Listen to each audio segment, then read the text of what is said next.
Welcome back to Financial Therapy. It's not just about the money. I'm personal financial planner, columnist, and financial therapist Rick Kahler. Research tells us that 90% of all financial decisions are made emotionally, not logically. For nearly 4 decades, I've been helping people make better money decisions. So what makes my financial worldview different from most financial experts? I blend the nuts and bolts of financial advice with the emotions that drive making them. Good money decisions are not just about the money. So let's get started with today's episode. Welcome back to another edition. And I'm continuing the chat with Jillian Knigh, who is a LMFT licensed therapist, in short. And we were talking about her experience with debt, and specifically with the Dave Ramsey modality of doing that. And we were talking about, when we ended last time, that this was a punishment-based system. And that was to my question, well, so what's wrong with what Dave Ramsey does? I mentioned him positively in a couple of my books. And so I'm interested in hearing more about the downsides of the punishment system. Yeah. So the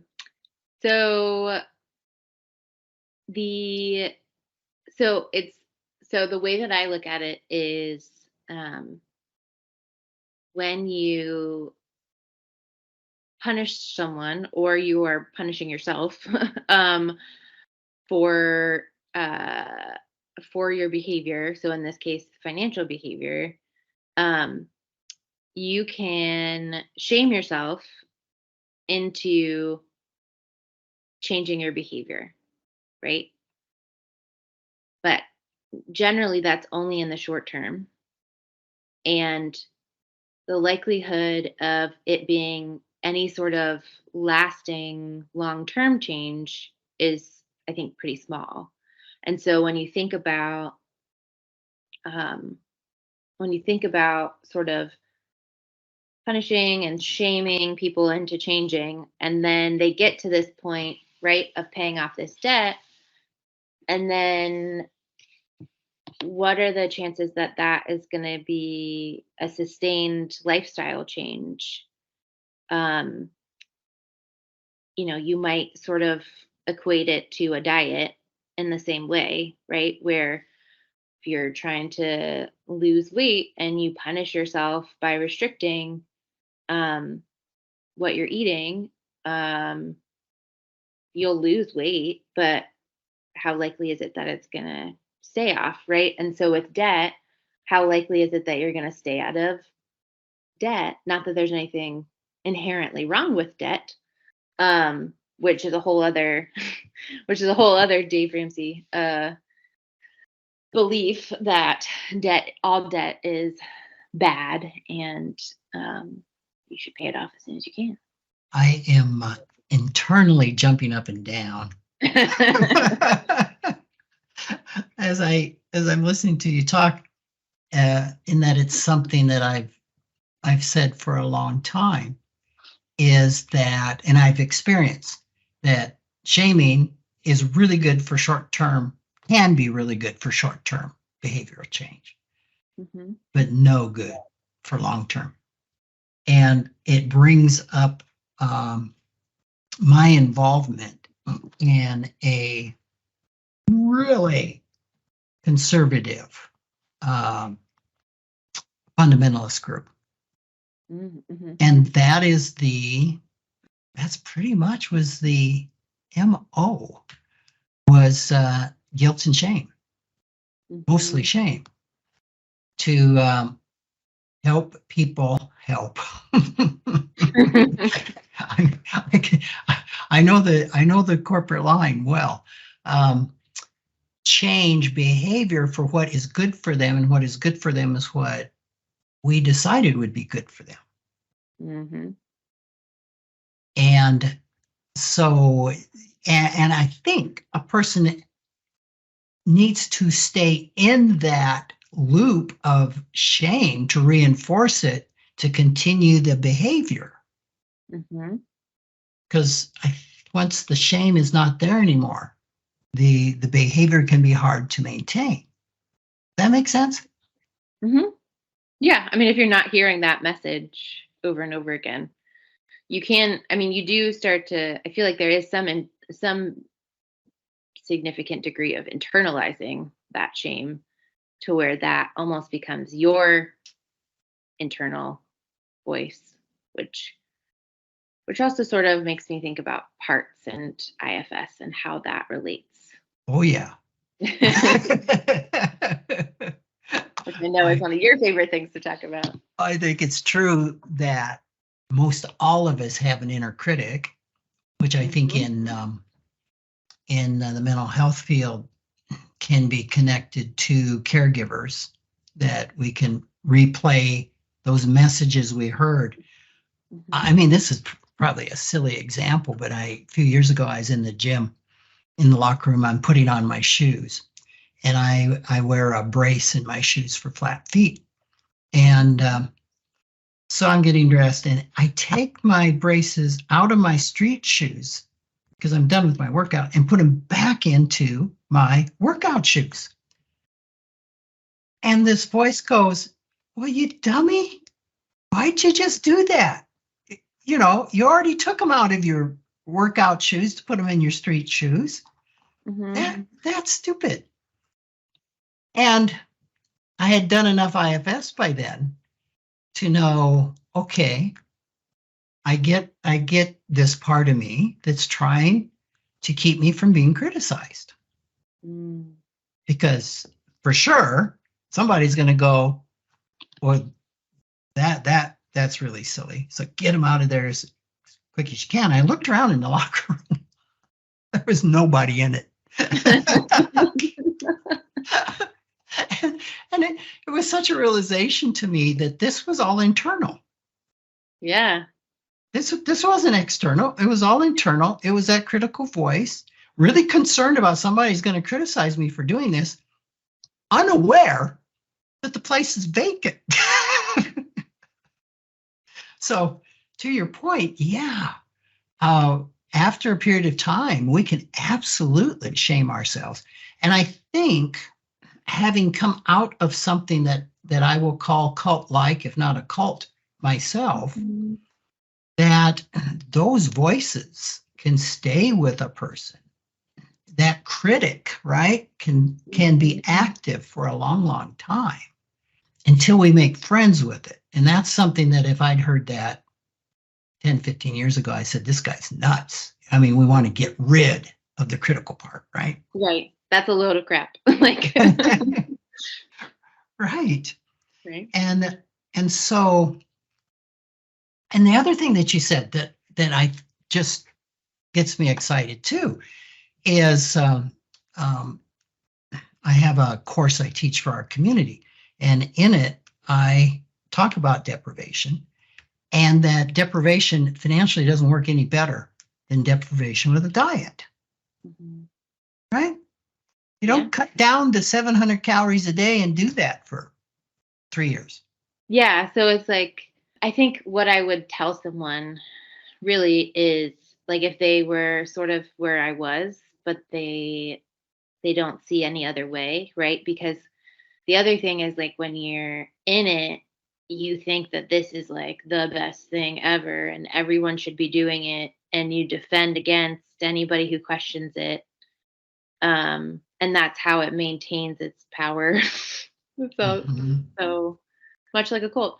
But I would say that that's not the only way, and that you don't have to feel so bad in order to improve your financial situation, right? Because I thought that I could just sort of shame myself into doing better with money, and that it was my fault that I was where I was with money, which now I know is only partly true. So, yeah, and I think I mean, because we talk about shame, but like, shame being not just like that you are bad with money, but that you're like a bad person. Like Mm-hmm. that it's not just like you made a mistake with money, or like you've made some bad financial decisions, because that's like separate from the person, but this makes you feel like I am bad, or Yeah. I've done something bad. And that just like, it doesn't need to be that way. And you bring out another great point, which is that difference between guilt and shame, which are often used in the same sentence as meaning the Hmm. same thing. It's But they're it's really kind of like a millionaires and billionaires used in the same sentence. There is a huge difference between a millionaire and a billionaire. yeah. Um, and and just for our listeners, and correct me if I'm wrong, guilt is when I've done something wrong. I literally have done something wrong. I made a bad decision. And it can be something I can say, okay, I made a bad decision. I won't do that again. Hmm. Where shame, to your point, says maybe I made the bad decision, but I made the bad decision because I am a really bad person. I am really deficient. Yeah. Yeah. And I mean, it's I like to quote Brene Brown, right? She does a lot of guilt versus shame work, or she does a lot of shame research. Um, and so she says guilt is I did something bad, and shame is I am bad. yes, yep, Um, and she also says, which is relevant here, um, that um, that shame thrives in secrecy, and so there is this level of um, like you are. It's interesting because you're part of, like, when you're in the plan doing the plan, like you're part of this community sort of, but also you're not doing a whole lot of enjoyable things, so you're really not, you're sort of isolated at the same time. right. um and so like you're not really sharing this shame with anyone, so it's sort of just thriving while you're doing this thing of paying down this debt. And then the other thing is that um that um sort of the antidote to shame is empathy, right? And so if feeling really people are already feel bad about money, right? So there's people already feel in general, even if you've never heard of Dave Ramsey before, there's so much shame around money already. Um, and then you sort of add this shaming approach on top of it, it sort of just compounds the shaming, when what would be more helpful would be an empathetic approach, right? Where the shame can't live anymore because of how much empathy you've sort of poured onto it. Um, yeah. I'm guessing that in that community, if you shared your shame, Hmm. you're probably not going to get empathy. I can think of being in the community I was in. If I had mentioned anything about shame I was feeling, um, about what we were doing, or any shame about one of the tenants of the group, Hmm. like in this case, paying off the small debt first, or whatever Hmm. it be, I'm probably not going to get empathy. No, no, and that's the thing, though. It sort of focuses on it. It's not. There's no real, and it's been what, 7, 3 years. So I guess it really hasn't been that long. I feel like it's been a while, but also not very long at all. It's very strange. COVID did that. But it's it's not a it's not discussed as an emotional thing. right? Like there's no real mention of emotions, which you and I know how emotional money is and can be. And yet, the plan is very logical and there are these steps and you follow these steps. And as long as you follow the steps and you continue to regurgitate the steps to other people, then you can have some sense of control, or like you can feel less, sort of just you can try to feel less emotional about it because you have a plan and you're just going to stick to the plan, right? Yeah.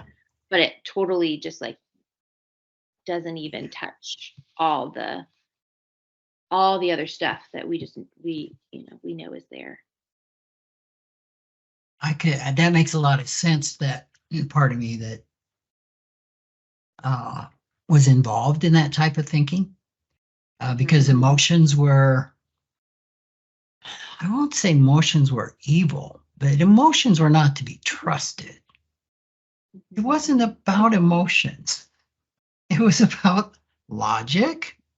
And actually, emotions can really mess you up and make you can make illogical decisions if with emotions. Patriarchal. Yeah.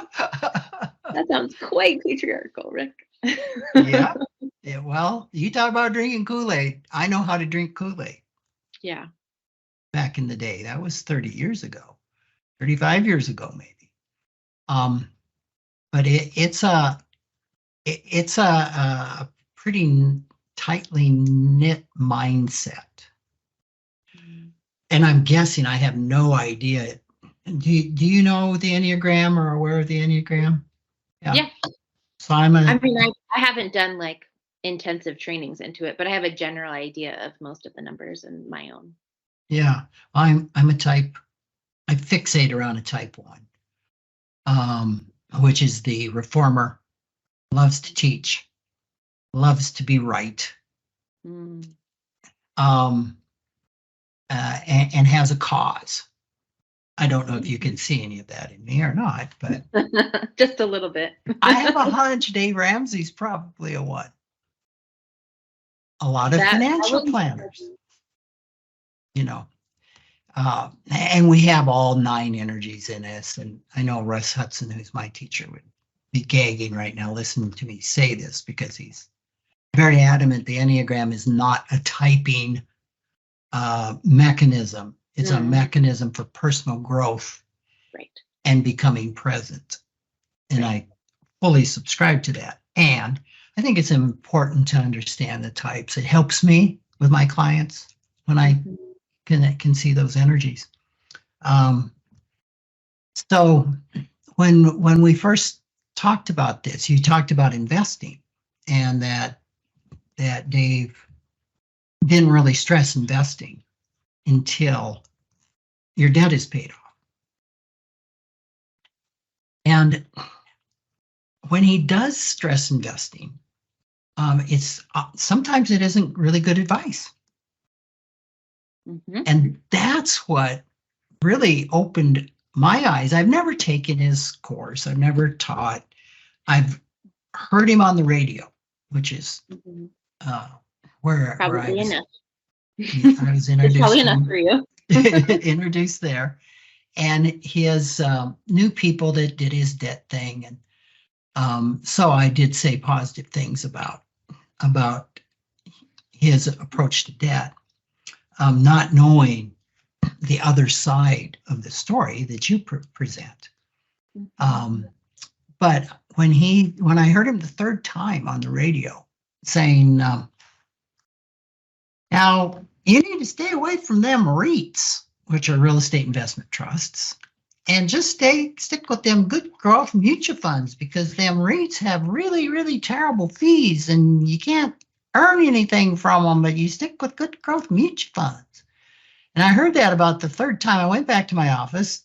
I pulled off of Morningstar the returns of real estate investment trust versus good growth mutual funds. And I'm talking about publicly held REITs. And they beat the mutual funds 1, 3, 5, and 10 years.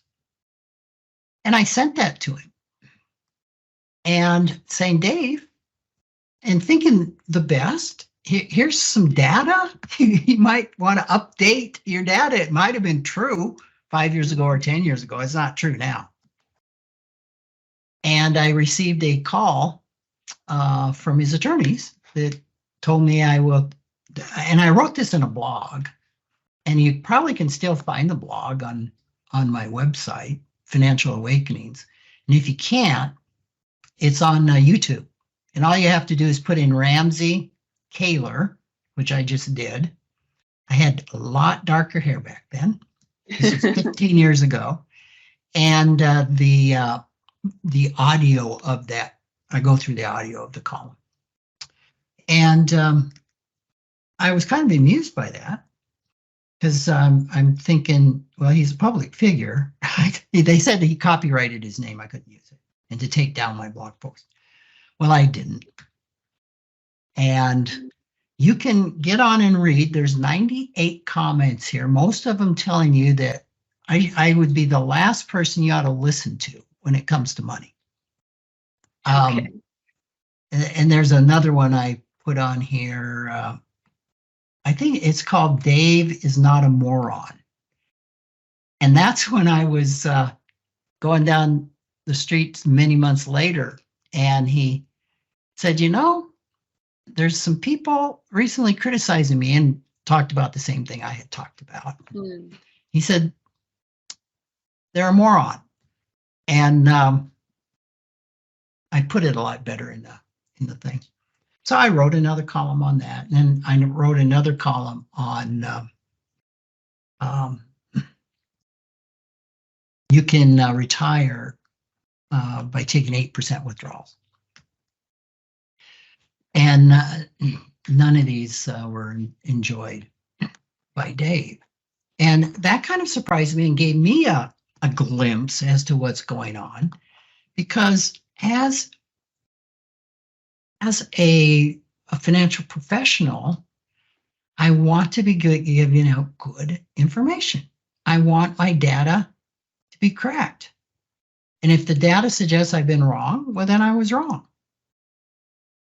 And that wasn't the attitude that Dave met this data with. Mm-hmm. So, and I went through in that third one, how if you took out 8% withdrawals, how you'd be broke in 10 years as a retiree, because that's not sustainable. There's not a financial planner that's a real financial planner that would agree with that. It's 3 to 4%. I mean, that's just like universal knowledge. Mm-hmm. So that was kind of my history with Dave.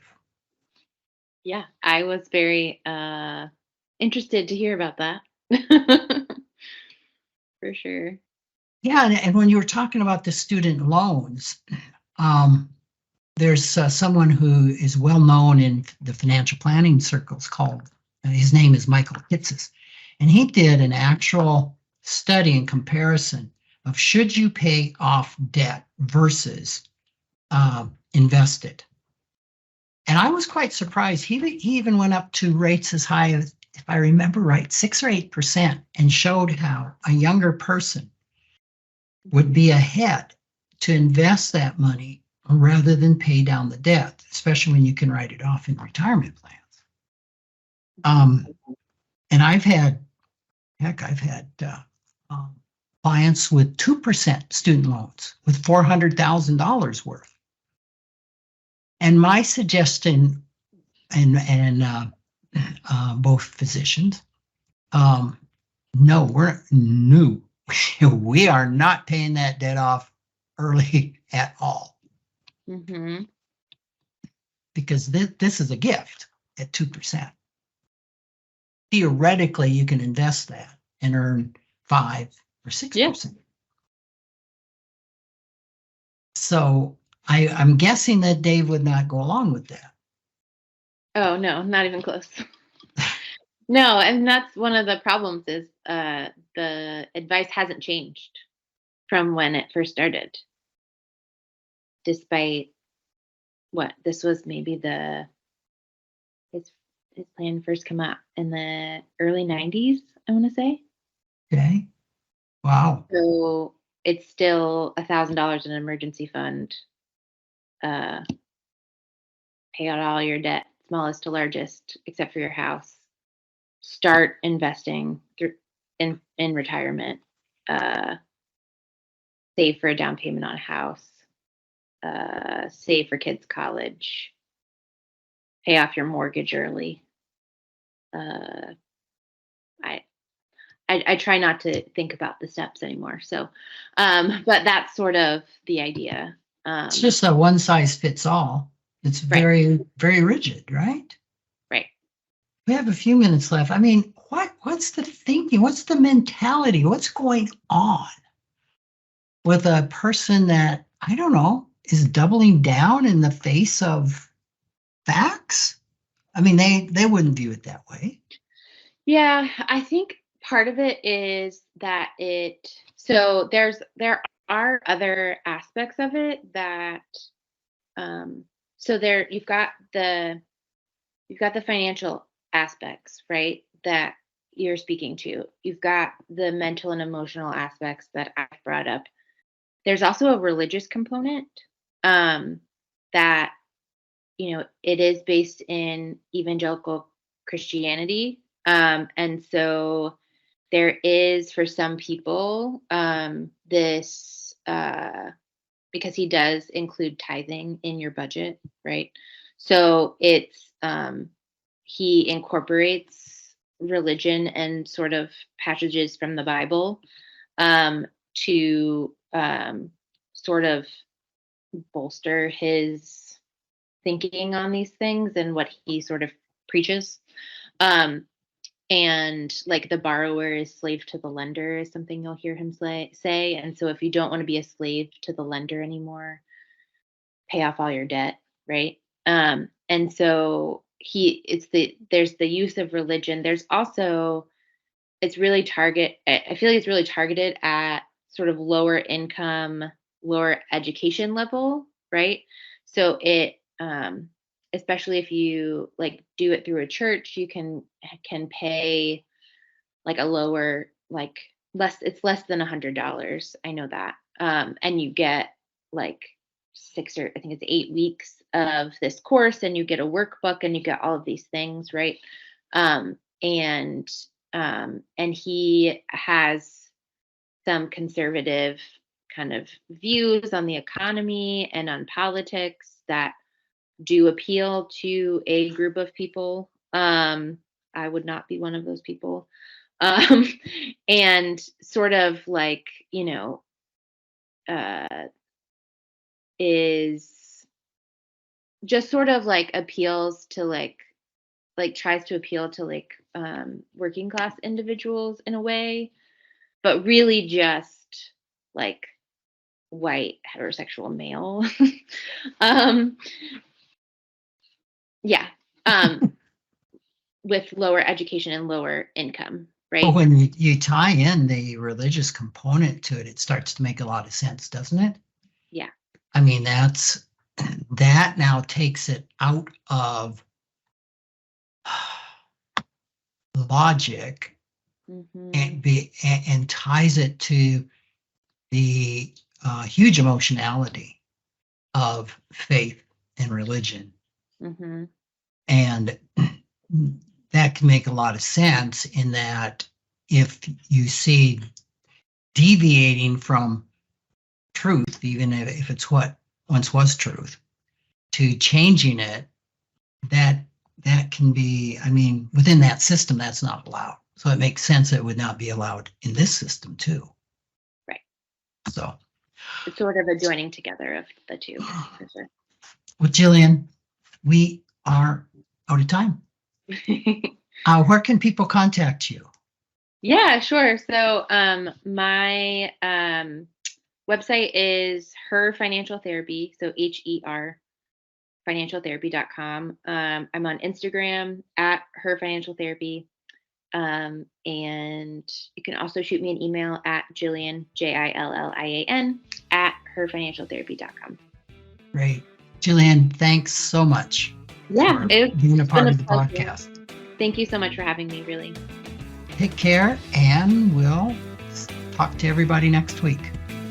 Thanks for joining me, Rick Kahler, for another episode of Financial Therapy. It's not just about the money. This is where I combine the nuts and bolts of financial advice with the emotions that drive making them. Remember, every financial behavior, whether it appears illogical to you or others, makes perfect sense when we understand the underlying beliefs, feelings, and thoughts. Sign up for my weekly blog at financialawakenings.com. I hope you'll join me again for our next episode.